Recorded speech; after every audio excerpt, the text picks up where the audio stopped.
का चुनाव लड़कर जीता, डिप्टी मेयर का चुनाव जीता, 20 में विधानसभा चुनाव जीता। वीणा देवी तो कैसर क्यों नहीं, तो सामने में महबूब अली कैसर होते हैं। तो जो चिराग पासवान के सुख दुख, देखिए ये नए नहीं हैं। सबसे पहले हम आपको बता दें, कई दिनों से, कई सालों से चिराग पासवान के साथ है। जो राजेश वर्मा को नहीं जानते हैं वो जान ले। और राजेश जी, बधाई आपको, नया एक्सपेरिमेंट खासकर आपको लेकर, क्योंकि लोजपा मानी जाती है दलित राजपूत भूमियारों को टिकट देने के लिए। हमने देखा, ये इतिहास रहा है और इसलिए हमने चिराग जी से ये सवाल भी किया। लेकिन नया एक्सपेरिमेंट, और आप तो डायनेमिक एंड सब युवा चेहरा, looking like Chirag. Thank you and क्या, लेकिन चैलेंज तो है।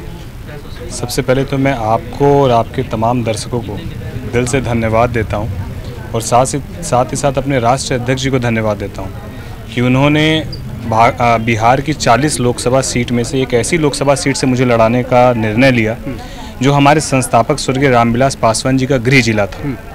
तो मुझे लगता है कि इससे ज़्यादा सौभाग्यशाली मैं नहीं हो सकता हूं, और मेरे जीवन का इससे बड़ी कोई उपलब्धि नहीं हो सकती है जो हमारे राष्ट्रीय अध्यक्ष ने देने का काम किया।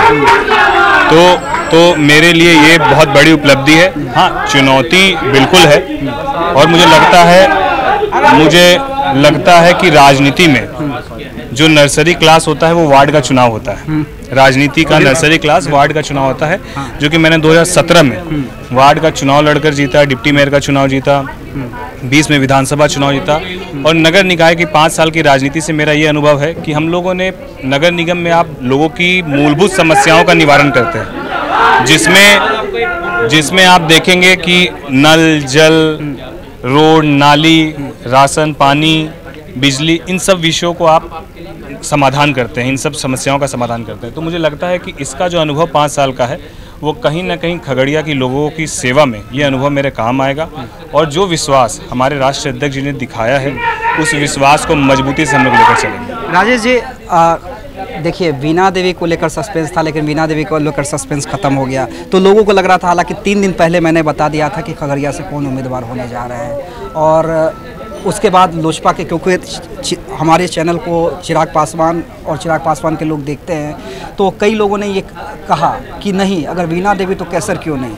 हाँ, लेकिन आपका फाइनल, और सुनने में ये भी आ रहा है, जो सोर्सेज बता रहे हैं कि महबूब अली कैसर अब प्रयासरत हैं कि कहीं ना कहीं इंडिया गठबंधन से उन्हें टिकट मिल जाए। तो अगर सामने में महबूब अली कैसर होते हैं तो नहीं, सामने में कोई भी होगा, आप चुनौती कोई छोटी हो चाहे बड़ी हो, ताकत उतनी ही लगाएंगे जितनी लगानी है। तो इसीलिए चुनौतियों को लेकर कोई भय नहीं है, बल्कि हम लोगों को इस बात के लिए आश्वस्त हैं कि एनडीए के पास कम से कम ये इस चीज़ का सेटिस्फेक्शन है कि हम लोग को पता है कि अगर हम लोग 300, 400, 500, जितने भी हम लोग 400 से पार अगर हम लोग जीत कर जाएंगे, तो हमको पता है कि हमारा चेहरा कौन होगा, हमको पता है कि हमारे नेता का विज़न क्या है, हमको पता है कि हमारे नेता ने पहले क्या किया है, और हमको पता है कि ये अलायंस कितना मजबूत है।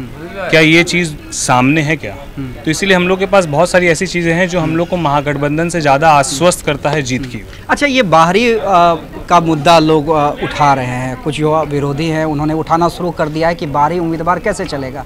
उन लोगों को क्या समझाइएगा, कैसे कन्विंस कीजिएगा? मैं बस उनको यही कहना चाहता हूँ कि यदि आप लोकतंत्र को मानते हैं, तो लोकतंत्र हमको इजाज़त देता है कि हम देश के किसी भी कोने से चुनाव लड़ सकते हैं। और ये तो मेरे घर के सटी हुई लोकसभा है। बिहपुर विधानसभा खत्म होती है जो भागलपुर लोकसभा की सीट है, उसके ठीक बाद परवत्ता जो खगड़िया की विधानसभा वो शुरू हो जाती है। तो आप पड़ोसी को कभी बाहर ही नहीं बोल सकते हैं। और दूसरी बात, मेरा परिवार, हम लोगों का वहाँ जाना आना, राजनीतिक रूप से पार्टी ने कई बार मुझे वहाँ की जवाबदेही दी, जिम्मेदारी दी। तो मुझे लगता है कि कहीं बाहरी वाला जो विषय है वो कुछ लोग विपक्ष में कुछ न कुछ तो बोलेंगे। तो मुझे लगता है कि वो जैसे ही जब आप लोगों के बीच जाएंगे, अपनी बातों को रखेंगे, अपने विजन को रखेंगे, अपने नेता की सोच को रखेंगे, तो वो जो चीज़ें हैं वो धीरे धीरे वो कितना कॉन्फिडेंट है, और क्या लग रहा है कि कोई लड़ाई वाकई है क्या राजेश वर्मा के सामने? देखिए, लड़ाई को कभी भी कमज़ोर नहीं समझना चाहिए। लड़ाई को तो अंतिम दिन तक मजबूती से लड़ना चाहिए। यदि आप बहुत ज़्यादा अस्वस्थ हो जाएंगे तो आप ये समझ जाइए कि आप कहीं ना कहीं लड़ाई को कमज़ोर करेंगे। तो हम लोग पहले दिन से इस तरीके से चुनाव लड़ेंगे कि संघर्ष बहुत कड़ा होगा। और क्या लग रहा है, कितनी उम्मीद है? क्योंकि देखिए, मैंने कहा कि नया एक्सपेरिमेंट, और ऊपर से चिराग पासवान का भरोसा, और चिराग पासवान को इस चुनाव में साबित करना है। जो वो दावा कर रहे हैं कि उनके तमाम जो कैंडिडेट हैं, इंक्लूडिंग चिराग पासवान, जीतेगा, तो वो जीत सुनिश्चित करनी होगी। क्योंकि नया एक्सपेरिमेंट, प्रधानमंत्री नरेंद्र मोदी का भरोसा, ऊपर से कहीं ना कहीं जो उनके समर्थक हैं उन्हें आगे आने वाले दिनों में युवा सीएम के फेस के रूप में देख रहे हैं। आप लोग भी यही चाहते होंगे, तो ये कहीं ना कहीं एक लगता है कंधे पे थोड़ा ज़्यादा बोझ हो गया है। देखिए, हमारा राजनीतिक कद बहुत छोटा है, लेकिन चुनाव जीतने को लेकर जो हमारा एक्सपेक्टेशन है कि हम मजबूत होंगे, उसके पीछे की वजह क्या है? उसके पीछे की वजह है कि हमारे जो राष्ट्रीय अध्यक्ष हैं वो आज के दिन में बिहार में सबसे पॉपुलर और निष्पक्ष और साफ छवि के नेता हैं, पहली बात। दूसरी बात, आज का युवा लिटरेट को पसंद करता है, एजुकेटेड को पसंद करता है, वो हमारे नेता हैं राष्ट्रीय अध्यक्ष जी। तीसरी बात कि हम लोग को पता है कि हम जीत के जाएंगे तो हमारा चेहरा कौन होगा प्रधानमंत्री का। चौथी बात कि हमको मालूम है कि माननीय प्रधानमंत्री की जो गारंटी है, जो पहले भी उन्होंने 370 हो, चाहे राम मंदिर हो, चाहे विश्व स्तर पर G20 समिट करके देश की पूरे विश्व स्तर पर एक छवि को बेहतर करने की बात हो, तो अब उन्होंने एक गारंटी दी है कि तीसरी अर्थव्यवस्था देश को बनाने का वो काम करेंगे। तो ये सारी चीज़ें हमारे पास है, क्या विपक्ष के पास ये सारी चीज़ें हैं? तो ये सारी चीज़ें हमको हिम्मत देती है कि हम लोग जीत कर जाएंगे। विपक्ष के पास यूनिटी है, विपक्ष की एकता है। कौन सी एकता की बात कर रहे हैं? जब बंगाल में एकता है क्या पंजाब में एकता है? क्या कौन सी एकता की बात कर रहे हैं? ये कब एक होंगे, कब अलग होंगे, इनको खुद नहीं मालूम है। और दूसरी बात कि यदि अगर सच में ये एक होते तो मुझे नहीं लगता कि इस तरह के आपस में स्टेटमेंट और इस तरह के आपस में फूट की कोई दिशा दिखती। क्या एनडीए में ऐसी कोई फूट दिख रही है?